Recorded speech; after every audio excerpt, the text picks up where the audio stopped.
Hello les people of God, j'espère que vous allez bien. On se retrouve pour une nouvelle vidéo. Je vais vous faire une petite story time sur quelque chose auquel je n'aime pas parler. Je vous ouvre mon cœur parce que ça fait un petit moment qu'on se connaît, que vous me suivez et je me devais de vous parler à cœur ouvert de ma situation. Pourquoi je suis devenue célibataire, qu'est-ce qui m'est arrivé dans ma vie, etc. Et comme ça, vous pouvez découvrir un peu plus sur moi. Mais avant de commencer, n'oubliez pas de vous abonner, de liker la vidéo et d'activer la petite cloche pour avoir toutes les notifications. Et j'espère que vous êtes bien installés. J'espère que vous avez pris vos popcorn parce que ça va croustiller.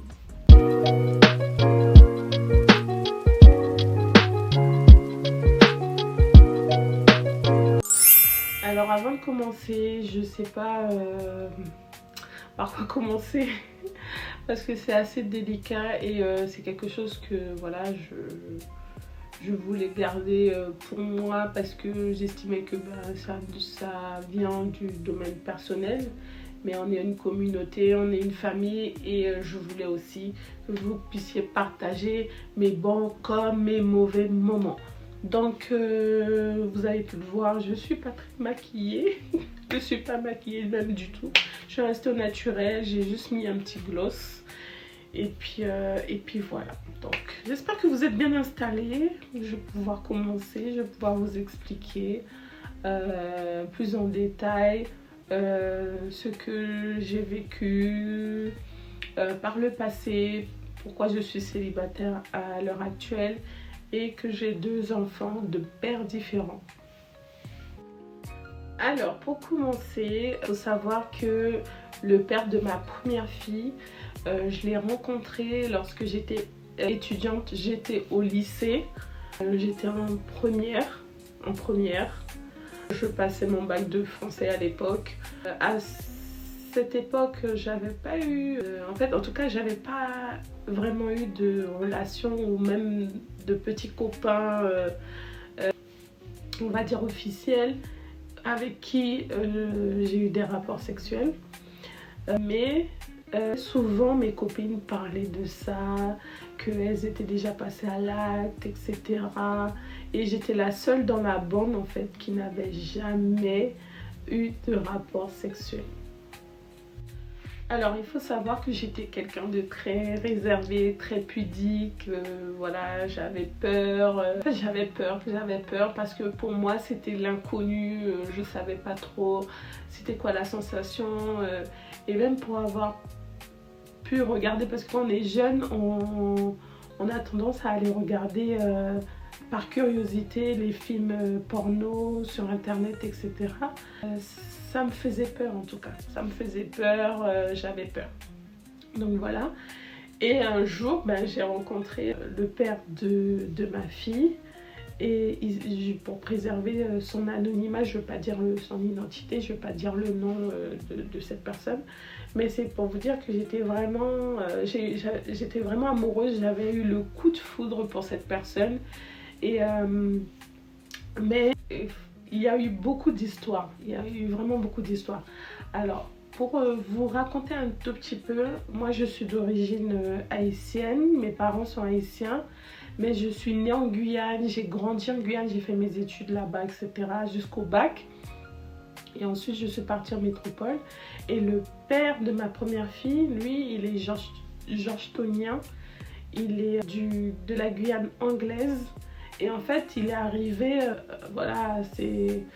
Lui, je pense qu'il avait déjà 19 ans, il est arrivé grand, quoi. Il n'a pas fait ses études en Guyane française, il est arrivé grand et du coup, il a dû faire des formations et du coup, il a intégré l'armée pour pouvoir faire des formations et apprendre, avoir des diplômes, on va dire, des diplômes pour pouvoir travailler.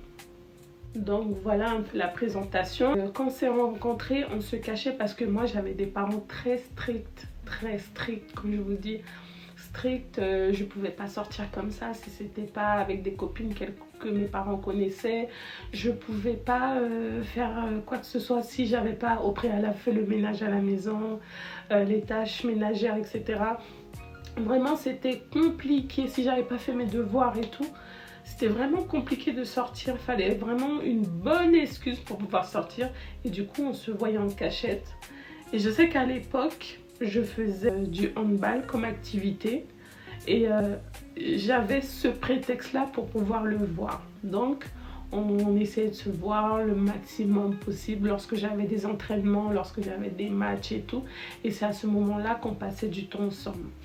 Donc on se voyait et tout pendant mes matchs, pendant mes entraînements. Mais il faut savoir qu'un jour, ma mère m'a grillée. Un jour, il m'a accompagnée à la maison. Et ma mère, comme elle ne me voyait pas rentrer, ben, elle a commencé à faire le chemin. Et peut-être pas très loin, à 2-3 minutes de la maison, elle m'a vu qui arrivait avec un garçon. Et oula, elle n'était pas très contente. Hein. Voir la réaction de son visage, elle était vraiment fâchée. Et je lui ai dit au revoir et puis je suis rentrée avec ma mère. Et ma mère m'a réprimandé et tout, elle m'a dit oui, tu es à l'école. En tout cas, vous connaissez les mamans haïtiennes. Pour les haïtiens, si vous passez par là, elles sont assez voilà, strictes quoi. Les études d'abord et les copains après quoi. C'était vraiment difficile pour moi et tout, mais bon, j'arrivais à gérer. Et jusqu'au jour, j'ai dit bon, il faut que j'en parle à ma mère parce que je peux pas lui cacher ça plus longtemps. De toute façon, elle m'a grillée et je lui ai dit que je voyais quelqu'un. Et du coup, elle a accepté. Elle a accepté parce qu'elle voulait pas que je fasse des choses derrière son dos. Donc elle a accepté qu'il vienne à la maison et qu'il reste dans le salon, qu'elle puisse avoir un visu sur moi, etc. Donc il venait régulièrement à la maison. On passait du temps ensemble, on se parlait et tout. Et jusqu'à ce que je passe mon bac, je passe en terminale, je passe mon bac. Mais il faut savoir que ma mère ne voulait pas de cette relation. Elle n'a jamais voulu de lui parce que pour les Haïtiens, les Georgetoniens avaient une mauvaise réputation. Je ne sais pas pourquoi. C'est comme les Haïtiens qui ont une mauvaise réputation pour les Guyanais, c'était pareil. Donc voilà. Et vice versa, hein. Donc les parents en tout cas de ce jeune homme ne voulaient pas, de mon copain ne voulaient pas de cette relation non plus, et ça a été de conflit en conflit, mais bon, on s'aimait, on voulait passer du temps ensemble, donc peu importe les avis de nos parents, on voulait rester ensemble. Donc arrive au moment où je passe le bac, sauf que je ne le réussis pas.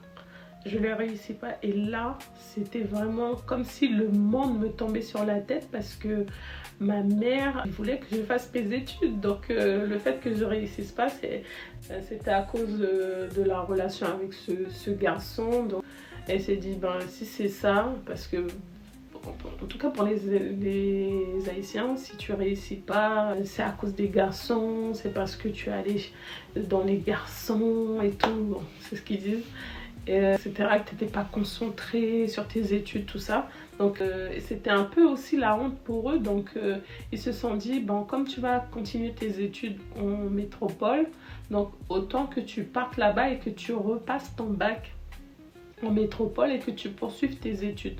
Sauf que ce qu'ils ne savent pas, c'est que moi j'étais tellement amoureuse que j'ai gardé le contact. Ils se sont dit peut-être que si on les sépare, ce sera mieux en fait. Sauf que non, ça nous a pas séparés, ça nous a plus rapprochés. Et du coup, je repasse mon bac en métropole. Je l'ai dans le... qui montre que en fait c'était à cause de ce garçon que je ne l'avais pas eu. Ensuite je rentre en BTS, donc je fais ma première année, tout se passe bien, etc. Et ensuite vient la deuxième année où ce garçon me rejoint en métropole parce que c'était dur de faire 2 ans déjà sans lui.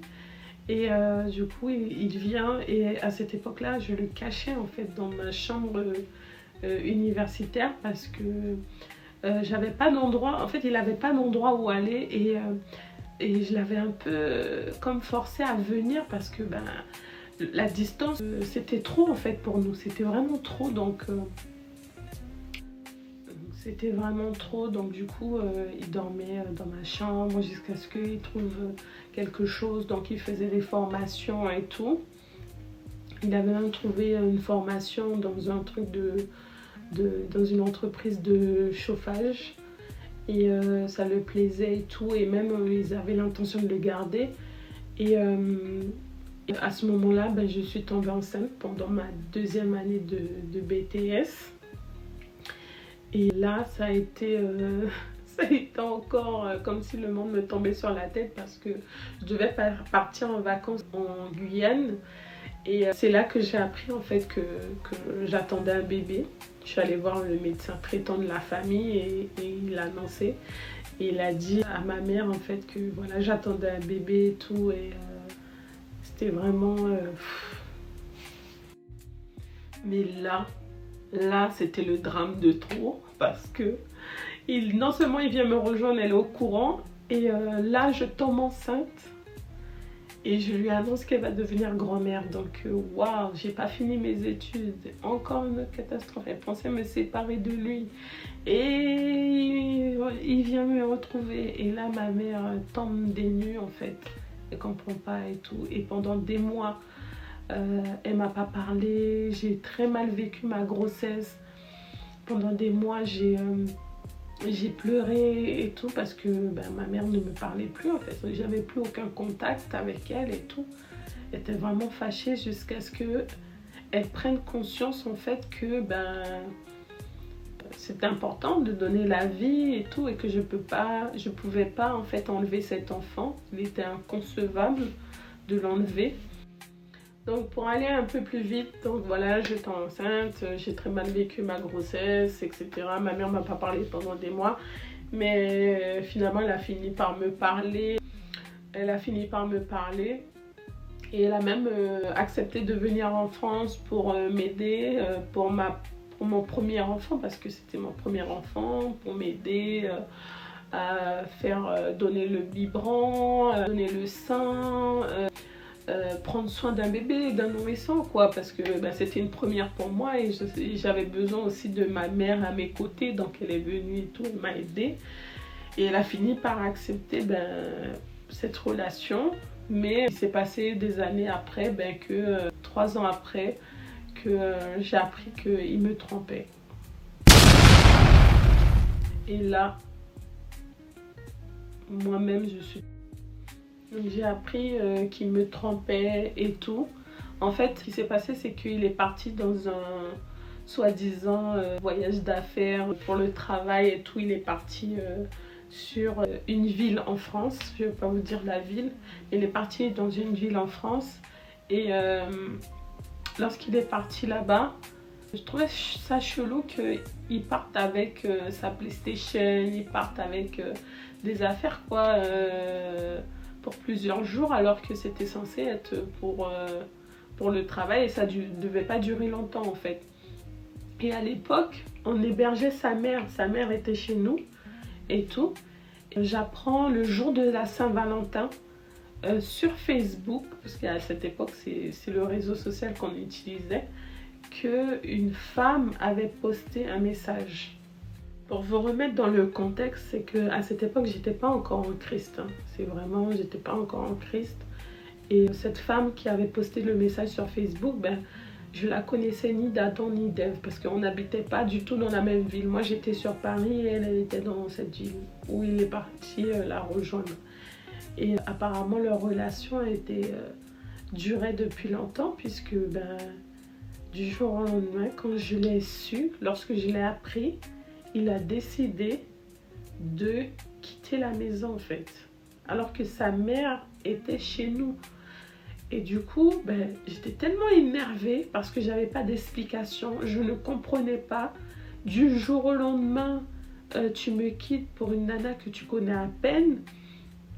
J'étais vraiment énervée, donc je l'ai menacée. Je lui ai dit, si tu rentres pas ce soir, je mets toutes tes affaires dehors.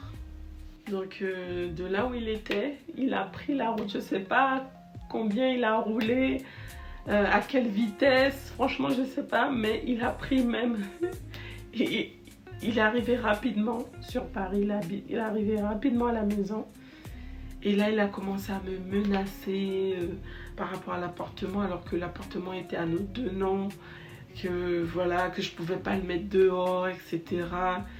C'en est devenu tellement violent. Ce qui s'est passé, c'est que il m'a donné un coup de tête sur le nez, le sang a jaclé. Il y avait la grande qui était là, qui a tout vu, qui commençait à pleurer et tout, parce qu'elle comprenait pas en fait ce qui se passait avec ses parents et tout. Et du coup, j'ai tellement crié parce que ça me faisait mal que j'ai appelé les pompiers et les pompiers ont appelé la police pour venir à notre domicile. Et du coup, la police est arrivée avec les pompiers et tout, et la police est venue. Ils l'ont... Parce qu'il s'apprêtait à partir, du coup, ils l'ont bloqué en bas de l'immeuble. Moi-même, on m'a pris à part, et vous savez que la police, ils ont une méthode pour les femmes qui vivent des situations de violence conjugale, etc. Donc on m'a posé la question, est-ce que je voulais porter plainte? Sur le coup, j'ai dit oui. Mais le lendemain, après réflexion, j'ai enlevé ma plainte parce que je me disais, c'est le père de ma fille, je ne peux pas en arriver là, etc. Donc je ne suis pas allée loin. Donc voilà, on s'est séparés suite à ça. Et on continuait à vivre dans le même appartement. Mais c'était vraiment difficile parce que c'était des menaces à répétition, parce qu'il avait fait une nuit en garde à vue, sa mère ne me respectait plus. Enfin bref, donc comme ça qu'on s'est séparés, et j'ai tout fait pour quitter l'appartement parce qu'on a vu un juge des affaires familiales et on devait vraiment se séparer parce que ça n'allait plus, il ne me respectait plus, il m'aimait plus, donc ça servait à rien en tout cas de rester ensemble. Donc du coup j'ai tout fait pour chercher un appartement, j'ai fini par trouver un appartement. On a déménagé parce que j'aurais pu récupérer l'appartement dans lequel on était. Le problème, c'est que je me suis rendu compte qu'il ne payait plus pendant des mois l'appartement. Donc lui-même, il a déménagé et moi-même, j'ai déménagé et on m'a laissé sa maman dans l'appartement parce que moi, c'est pas ma mère, donc j'allais pas me charger de la responsabilité. Et c'était à lui en fait de s'occuper de sa mère. Donc ça s'est arrêté là.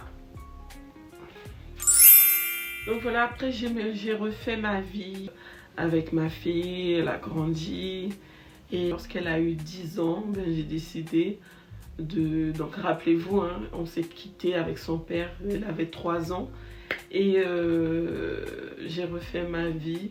Parce que j'ai eu des relations, hein, mais ça n'a pas abouti.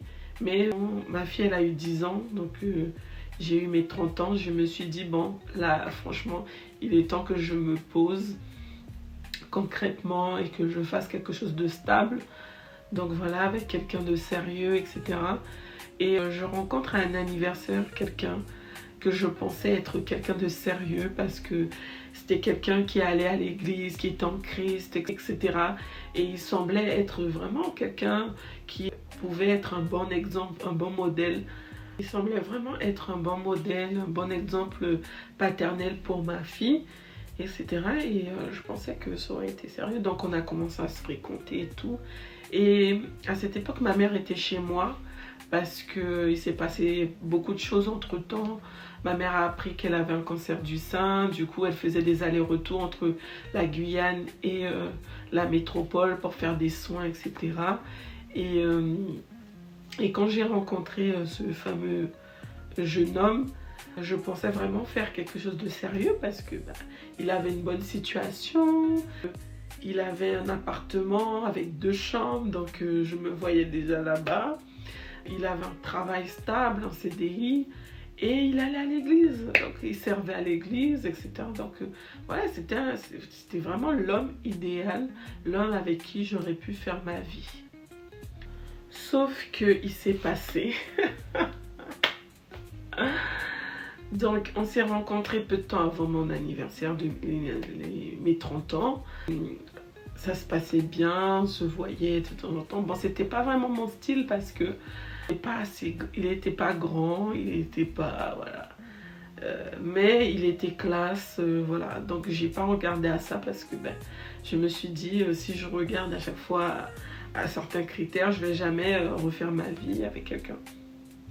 Donc on se voyait de temps en temps, j'allais chez lui parce que c'était compliqué qu'il vienne chez moi parce que j'avais un F2 et c'était très petit avec mes parents, donc c'était pas possible de se voir chez moi. Donc on allait chez lui et tout, et voilà, on avait des rapports, etc. Jusqu'à ce que peut-être 2-3 mois après, je tombe enceinte.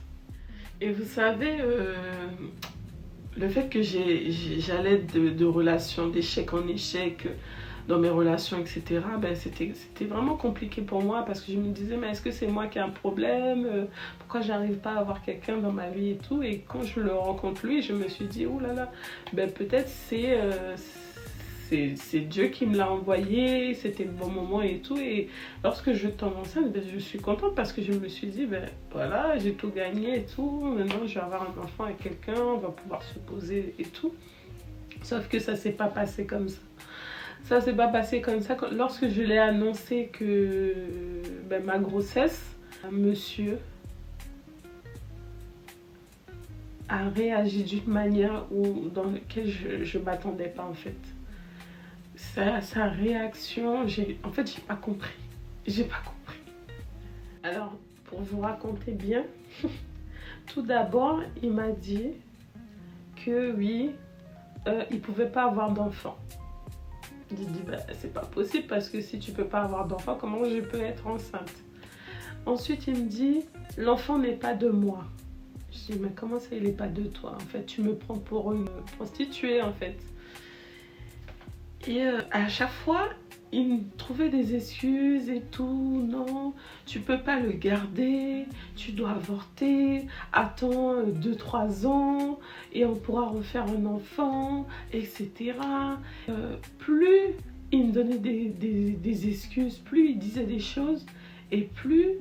En fait, c'est comme si les écailles qu'il y avait dans mes yeux s'ouvraient et je réalisais que, en fait, ce gars, c'était pas un gars comme sérieux. En tout cas, c'était pas le gars que j'idéalisais. C'était pas vraiment le gars, voilà, qui pour moi était parfait et tout. Et là, je suis tombée de 10 étages, en fait. J'ai halluciné, j'ai pas compris. Je me disais, mais mon Dieu, la honte. Comment je vais dire à ma famille, l'annoncer à ma famille que j'attends un enfant, que le père n'en veut pas, qu'il veut que j'avorte, etc. et tout. Et c'était vraiment compliqué, vraiment difficile pour moi. Je l'ai annoncé déjà à ma mère qui m'a soutenue, etc. Et ensuite, par la suite, j'ai annoncé à ma famille, au reste de ma famille et tout. Et c'était vraiment, vraiment, vraiment difficile de pouvoir élever. Et pour moi, c'était hors de question d'avorter en fait. C'était hors de question. Donc j'ai pris la décision de le garder. Je me suis dit, si j'ai bien eu un enfant à 21 ans et que je l'ai gardé, je l'ai élevé et tout, c'était pas possible qu'à 30 ans que je puisse ne pas encore garder un enfant. Donc non, c'était hors de question. Et moi j'ai des principes et des valeurs et pour moi je crois en la parole de Dieu et je peux pas ôter la vie en fait. Pour moi c'était hors de question. En tout cas c'était dans mes principes, dans mes valeurs et je me suis dit c'était hors de question d'enlever cet enfant. Donc je l'ai gardé, je l'ai élevé seule et je me suis jurée de ne plus avoir de relation jusqu'à aujourd'hui. Aujourd'hui, j'ai fait le travail sur moi, ça va mieux, etc. Mais c'était hors de question. Après ça, je voulais plus voir les hommes, je voulais plus entendre parler d'eux. J'en avais horreur des hommes et je les voyais même plus. Donc même s'il y avait un beau gosse là, je voulais plus, je le voyais pas, je fermais mes yeux. J'étais vraiment concentrée dans ma relation avec Dieu. Justement, 1 an après, j'ai donné ma vie à Christ. Si vous n'avez pas encore vu mon témoignage, je vous invite à le voir. J'ai donné ma vie à Christ et en tout cas, j'ai décidé de me concentrer sur Dieu, sur ma relation avec Dieu. Et voilà, j'ai tourné la page. Aujourd'hui, je peux vous dire, après parce que maintenant elle a 6 ans. Elle a 6 ans, ma deuxième fille. Et je peux vous dire que j'ai fait vraiment un travail sur moi, que j'ai changé, que je ne suis plus la même et que maintenant je peux aborder d'autres hommes sans pouvoir avoir de l'ambiguïté, etc. Donc voilà, je bénis et je rends grâce à Dieu pour le travail qu'il a fait en moi, pour la restauration.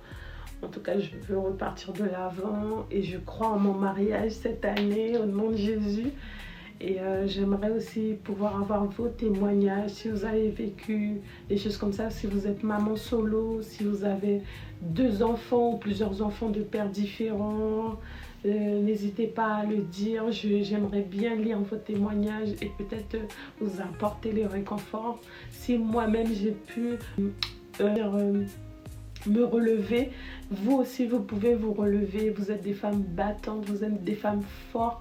Et si vous ne connaissez pas le Seigneur, je vous invite vraiment à le rencontrer parce qu'il va vous aider dans cette marche, dans cette vie aussi de maman solo pour que vous puissiez en sortir plus forte. En tout cas, j'espère que cette vidéo vous a plu. J'espère que ma story time n'a pas été trop longue. Et on se dit à très bientôt pour une prochaine vidéo. Bisous bisous.